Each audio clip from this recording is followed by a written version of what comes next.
Hey, it's Marley, aka Type 1 Reader. Welcome to my channel. Today, I'm kind of doing a bit of a continuation, part 2 of a video I did a few weeks ago where I read 1-star reviews of my favorite books. And today, we are going to be flipping that and I'm going to be reading 5-star reviews of books that I hated. Again, not taking credit for this trend. This is obviously something a lot of people have done and I think it's quite fun. And I got a pretty good response on the previous video I did, so I wanted to do this kind of swapped concept. I don't know how well it's gonna go because I actually don't hate as many books as I love. I'm not someone who's giving out 1 or 2 stars very often, so there might not be a lot of books to choose from here, but let's see. The first book we have is Too Late by Colleen Hoover. It's interesting because I actually don't remember rating this 1 star, but apparently I did. I think back when I binged most of Colleen Hoover's books, I wasn't using Goodreads actively at that time, or I wasn't like rating books because it was before I started my booktube channel and really got into rating and reviewing books. But apparently I gave this one 1 star. So we're gonna go with that because this definitely is the worst Colleen Hoover book. There's definitely a lot of elements to this one that were problematic and I didn't love. So let's see what the lovers of this book had to say about it. And we're back to these really long reviews that I don't want to read out the whole thing. So someone said too angsty, too poignant, too heartbreaking. This book pinches all over my soul. All smiles dipped in tears and all love covered in thorns of torture. Colleen has taken upon her to rip out readers' hearts with the story of trapped love. So this person likes pain. This person likes torture. That is interesting. This book, no. It was, I mean, they're right. It was too heartbreaking. It was too upsetting. I don't want to read this type of dark content. It's triggering. Not for me. Hello, non-spoilery person. Why on earth haven't you read this book yet? What are you waiting for? On second thought, there might be a few reasons why you don't want to read this book. And by few, I mean a lot. You see, this book has a trigger warning for basically everything you can possibly think of. That's what I'm saying. This person admits it. This person that loved this book and gave it 5 stars, like, she's even admitting that it's super triggering and you maybe don't want to read it. That's funny. I was immediately sucked into this gripping story. It's told from the point of view of 3 people. Sloane is trying to get away from Asa, but it's because of his money that her brother is able to get the care he needs. As soon as she finishes college and can earn enough money to take care of her brother and herself, she'll escape this dangerous man. Asa is terrifying. He's a drug dealer, but that's the least of his crimes. He thinks Sloane really loves him, and his constant control over her is how he loves her. That guy was terrifying. Carter wants to save the day, but it's too dangerous, at least right now. There are parts of this novel that are hard to read because of the abuse, but it's quite a page turner. And I agree that Colleen Hoover's books are such page turners for me. They're so entertaining, but this one was like, it was hard to read. It was too much. At about the 2/3 mark, there was an epilogue, which confused me since there was so much left of the book. It turns out the last third bounces around in time and is just as tense as the first part. Recommend. Yeah, this one had an epilogue and then had another epilogue and then it just like kept going. It just kept getting added on. I think it's because she originally released this online, like chapter by chapter kind of thing. So that's why, but it was just like, it kept going on and kept getting so ridiculous from what I remember. Oh yeah, apparently it was first on Wattpad. That's what these reviews are saying. Interesting. Okay, so 5 extremely intense stars. Holy freaking moly. This is not your typical Coho book. This book is exhausting. I feel like I needed medication while reading it. It caused me extreme anxiety. There were times while I was reading this that I felt like vomiting. That's how anxious it made me. It is so good, but be warned. See, I find it interesting that even these 5-star raving reviews are like warning you and saying that they were so anxious they were gonna vomit. So I guess there's 2 types of people, like people who would rate something like that 5 stars and people who would hate that. Now, next we have to move on to the Zodiac Academy series. I mean, only the first book because that's the only one I read. This is like my most hated book. Yeah, I gave it 1 star or 1.5 stars a couple years ago. Let's see what the 5-star reviews say. Hi, my name is Cecilia and I'm a Zodiac Academy addict. What a roller coaster of epic proportions, an unputdownable series. It is impossible not to get sucked in and be completely consumed. Somehow, it's not impossible because I did not get completely sucked in. This is my emotional tornado of choice, the best ride, and a family I love coming home to. That is worrying to me. Like, I'm gonna get hate on this video, but like this book was so disturbing to me. It was constant abuse. So calling it a family you're coming home to is really wild to me. It's really wild. If you're wanting to give up, I urge you to keep reading. Get through the second book before you toss it. The Awakening has a lot of bullying. That only makes the girls stronger. Stick with it and you'll see how the relationships evolve. I fear that I don't think I can support any relationship that starts with this amount of bullying. I would call it abuse. I would go a step further than just bullying. I feel like I have heard multiple people say to like get past the first book, but like with how bad this book was, I don't know how you can expect me to get past it. These writers have done an incredible job with world building. Belly laughs, romances you root for. I'm sorry, there was no romance in this that I rooted for. I couldn't even tell who the main romances were because all the men were just like evil towards the girls. But apparently that made them stronger, according to this review. Fierce friendships and knee-dropping gut punches. How much is rent in Celeria these days? Might have to postpone my acceptance into Hogwarts. Is Celeria the name of where this takes place? So she's choosing this place over Hogwarts. No, thank you. Oh, I'm gonna be meaner in this one than in the previous video. What is wrong with me? Pete. Hey. Sorry, my cat's trying to attack me. What is wrong with me? I should hate this bully tale. The list of trigger warnings is probably longer than the book itself. I'm so ashamed of myself for enjoying it. Just kidding. Devil emoji. Well, that's the truth for me. Is it normal to love something instantly? Because I loved it a lot. You know how much I love my brooding, snarky, morally gray males and my strong, stubborn females? Well, here you get both. First of all, red flag that you're saying males and females. First of all, I know I can't trust you just because of that. Also, morally gray?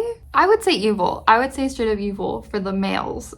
And some quick-paced action, the dark academy trope, the beginning of a forbidden romance, all sorts. And I mean all sorts of magical creatures. Yeah, that stuff, the world building was not good. The magical creature stuff was weird.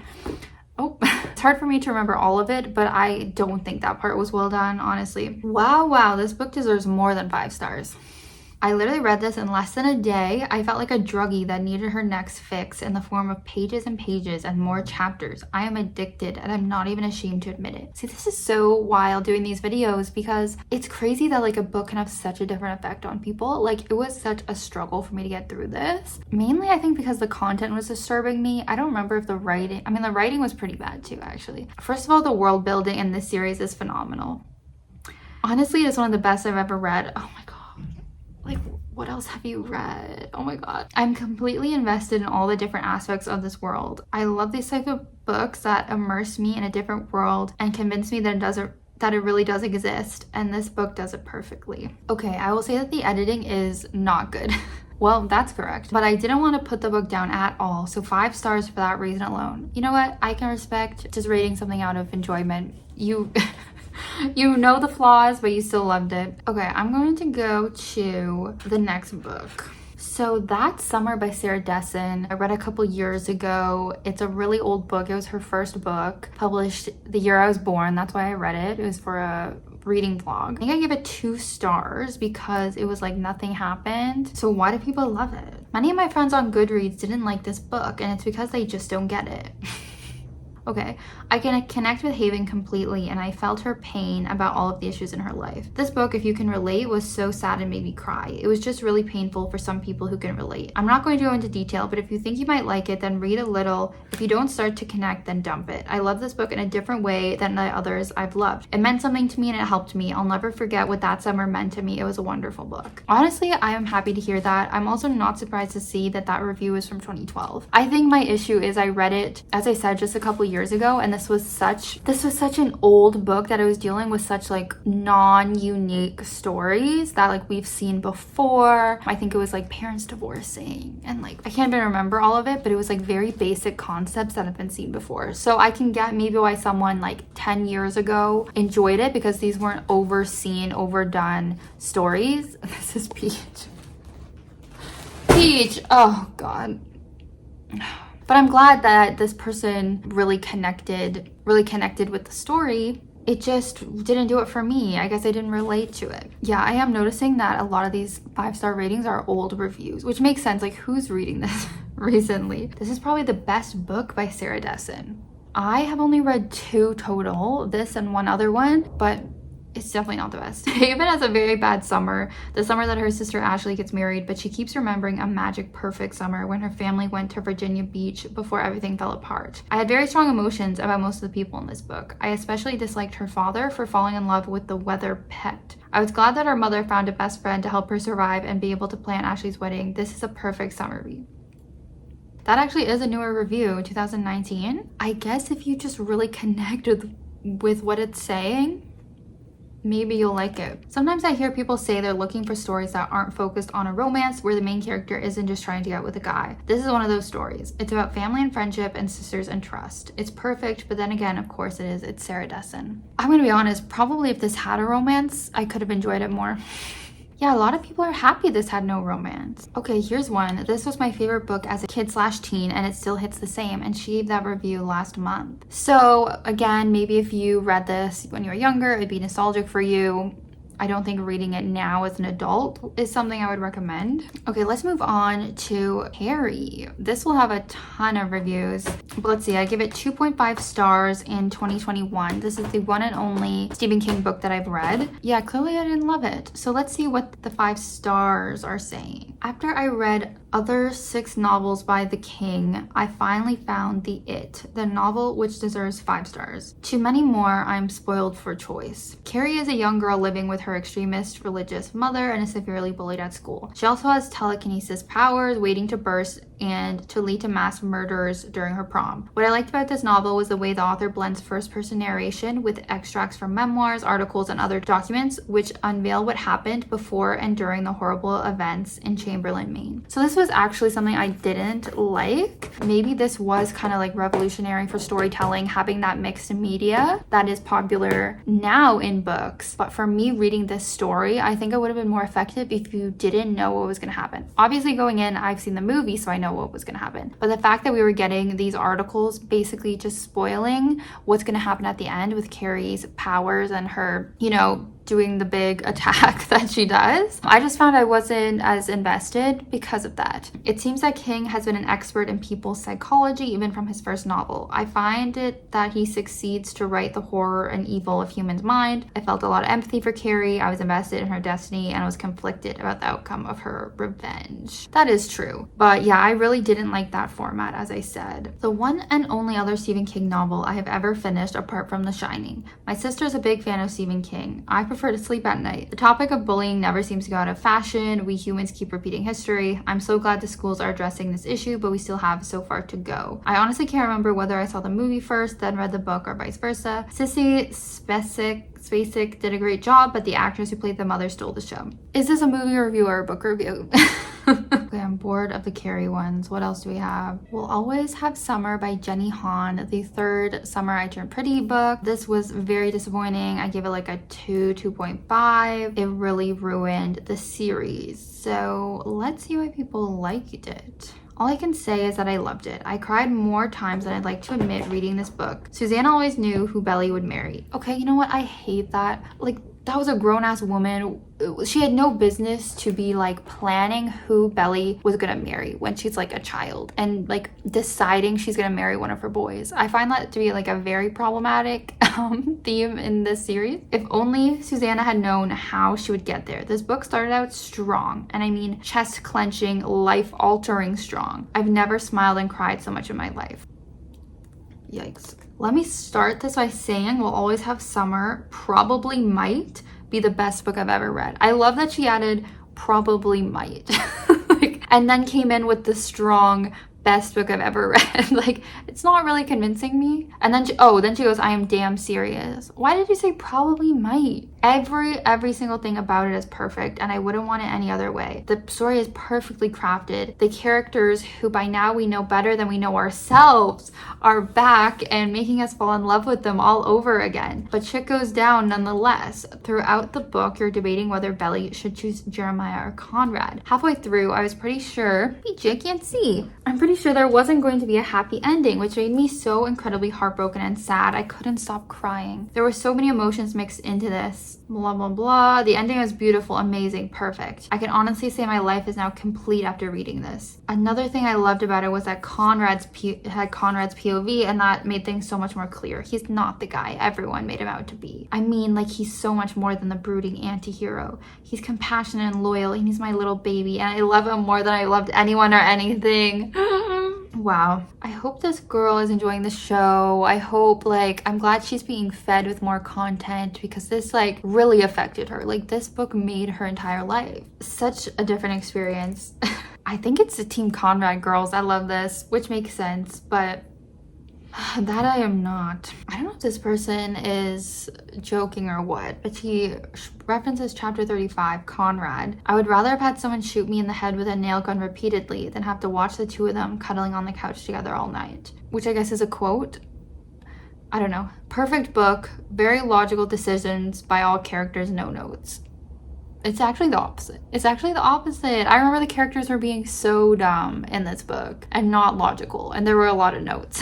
Okay, then we could look at Kingdom of Ash by Sarah J. Maas, final book in the Throne of Glass series, which is obviously very loved. I gave it 2 stars. I think, looking at my review, I think I thought it was like way too long and too many characters. I just didn't care. And then I think also like no one really died. Like, even though it's this finale with a lot of action, like it wasn't really a great payoff. But let's see what the girlies say. It mostly has 5 stars. Wow, never have I cried like this while reading a book. Such a testament to how Sarah J. Maas brings her characters to life and how connected I became to them. Okay, I guess valid. Like, I didn't get connected to that many of the characters. I guess if you were invested, you would obviously enjoy this more. The entire series was an amazing tribute to the kinds of love that exist beyond romantic love, but it also gave me exactly what I needed in terms of romance, and for that I'm thankful. I am genuinely devastated to be done this series. Though nothing could ever fill the Akatar-shaped hole in my heart, I now have a Throne of Glass-shaped hole to match. Well, don't worry, girl, you got lots more books coming. SJM just keeps giving more. Oh, this is interesting. The book is a perfect length. Though close to 1,000 pages, not a single line is wasted. Every possible loose end is tied up. Every hint or hidden story leads to this masterpiece.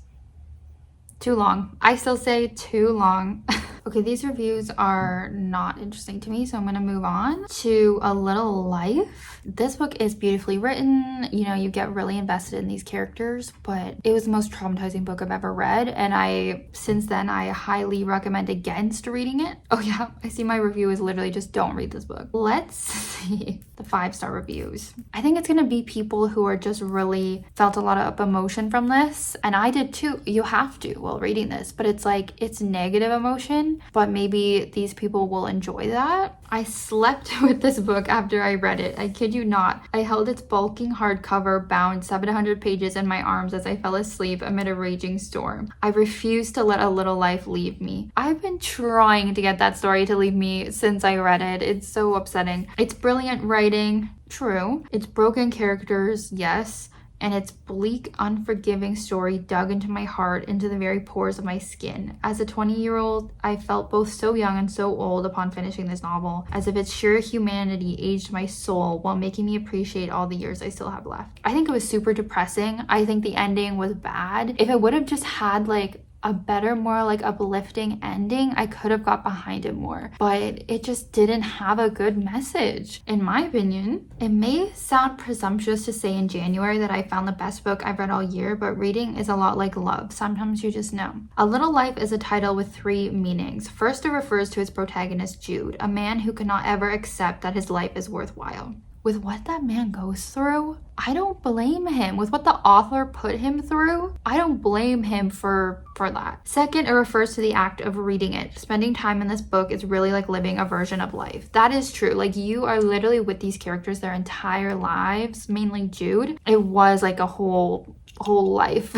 Basically. There's a third meaning, one that you don't discover until around halfway through the book, when the title's words are used in a context that is like a punch to the gut. I don't know if I remember it. When you read them, you might find yourself having a physical reaction. Your stomach may flip, your skin may go cold, and you may gasp for breath. I can't remember what they're referring to, but I want to say it was really disturbing. And that's what she's describing. And that is a lot of what the experience of reading this book is like. You can call these parts of the book words like awful, which I kind of have been. But to be real, you need to pull out your thesaurus and just line them up one after the other. This is not a book that is easy for your emotions. You care about the people in it, so the pain can really hurt you. That's what I'm saying. Like, this will have a real effect on you. And that's why I don't recommend it, because it's not worth having a book traumatize you like that. Like, you're reading to escape from your real life a lot of the time, right? Like, there's so much more I could say about this book and how it hurt me to read at times, because yes, there is a very graphic material, i.e. self-harm, physical, sexual, and psychological abuse, drug use, that makes the reading cringeworthy in parts. About how I fell in love with so many wonderful people in the story, about how I learned empathy and sorrow and frustration and anger for and with each of them, and how if I were to write a book, I would want it to have the essence of this one. The truth is, though, I can't recommend this book to people not without knowing them very well, because it's a difficult journey that I can't suggest everyone take. Don't take this book lightly. But if you do choose to read it, if you choose to flip to that first page, be prepared for something inexplicable and jarring, but resilient and beautiful and ultimately worthwhile. So I can kind of obviously understand this review. I appreciate that he's saying that he can't recommend it to most people. It being like ultimately worthwhile, that was the main issue I had, is that like if at the end I did feel like it was all worthwhile, then fine. But it didn't. It didn't have that ending that would have wrapped it up nicely for me. I'm glad it did for this man and many others, I guess. Did I finish this book, or did this book finish me?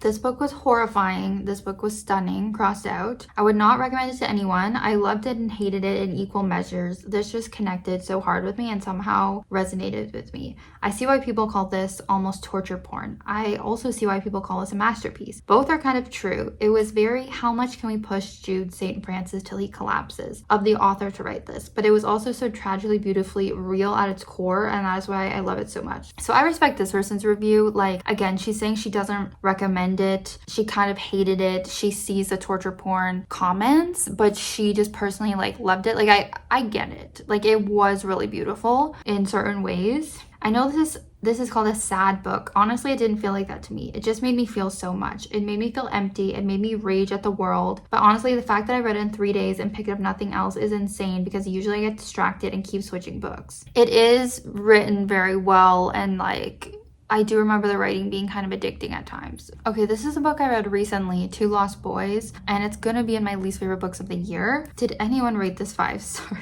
Not many people. Not many people. Wait, I'll insert the graph. Finally, people got it right with this one. 67 5-star reviews. I've noticed a rise in the publication of legal mysteries / thrillers, and Two Lost Boys is worthy of a top spot in this crime fiction subgenre. What? No, pick up a few other ones, girl, and get back to us. I read this stunning debut in one day. I'd read several chapters, then put the book down, only to find I kept thinking about it, so I returned to the cliche. Make sure your schedule is clear before picking up this book, as it's a captivating story that begs to read in one sitting. I think you'll want to read it in one sitting just to get it over with. That's why. The novel isn't fast-paced, but it doesn't need to be. I wish it were. I wish it were. This read very much like a true crime novel or a biography of an appellant lawyer. Yes, it did. It did read just like literally a biography of a lawyer. Like her literally just telling us about her life. And that's not what I wanted. I thought it would be like an actual mystery thriller. The legal procedural kind of thriller, I love how she calls it a kind of a thriller, was involved and interesting. The main character, lawyer Janet, is relatable, easy to like, and smart. The reader can tell that the author has real experience practicing law and knowledge of capital cases. Oh yeah, I could tell. I could tell it was just her brain dumping, info dumping about what it's like to be a lawyer. Yeah. I liked how realistic the book was as far as the timeline of how slow court cases really move. And that's why I was saying in my review of this, it's like, if you want to know the reality of being a lawyer and yeah, how slow court cases really move, okay, pick up this book. But when I read, like, I want a fast-paced, interesting, kind of action-y book. I don't want to be like, oh yeah, we're sitting around for months to get this court case moving. Like, that's reality, but that's not what I want to read. This book was so well written that I didn't even mind that there was no twist at the end, at least not in the conventional sense. Unfortunately, if a book is shelved as, you know, mystery thriller, I do want that twist at the end. I do want twists and turns, and they're right, like there wasn't even one. And all I'm gonna say is this person has only read 7 books. So a very well written, easy book to read, or easy to read book. Don't read if you think it's a thriller. So I'm glad this person's trying to get that message out there. This is not a thriller. I like this one. It was good. I enjoyed it well enough. I feel like that's not a 5-star review. I think that should be like a 4 or 3-star review. Oh, and that's all the ones that they're gonna show me. I guess that's all there is. Okay, maybe let's look at arsenic and adobo. 2.5 stars. I really was not a fan of this one. Oh, most people weren't either, actually. It's not that many 5 stars comparatively. I will say this is a very personal and highly biased review, since there's a lot more joy than I would have guessed in seeing your cultural experience take priority on the page. Like Lila, I don't speak Tagalog fluently, so to still recognize the phrases and comfort foods from my childhood in the text was extremely heartwarming. Are all Lolas the same? How oddly reassuring. Okay, this is nice to see. Oh, that's Olivia Blake. That's an author. Okay, that is nice. Like, something good about this book was kind of like the diversity and representation. That was like my one good thing about it. I'm glad that this person really felt seen. I feel like that's the only good thing about it though. That was delish. This was my first cozy mystery and I devoured it. Not just because of all the yummy food, but also the Filipino family dynamics and culture, along with the compulsive need I had to figure out who was behind the madness. I'm so happy this is a series. I want more. So this is interesting that it's her first cozy mystery. I do feel like maybe if you are new to the genre and all the kind of like quirks and tropes for it would impress you if it was your first one. So that's kind of understandable. And again, you can tell she really appreciated like the food and the Filipino aspects. For me, in case you weren't around when I reviewed this, like it was very offensive when it came to the diabetic representation. And as a diabetic myself, that really personally had an effect on me. Okay, I think I'm gonna end the video here because I'm kind of tired of doing this. Feel free to let me know your thoughts below in the comments. Give it a like, subscribe if you have not already for more bookish videos from me. I hope you have a great rest of your day and I'll see you in my next video. Bye!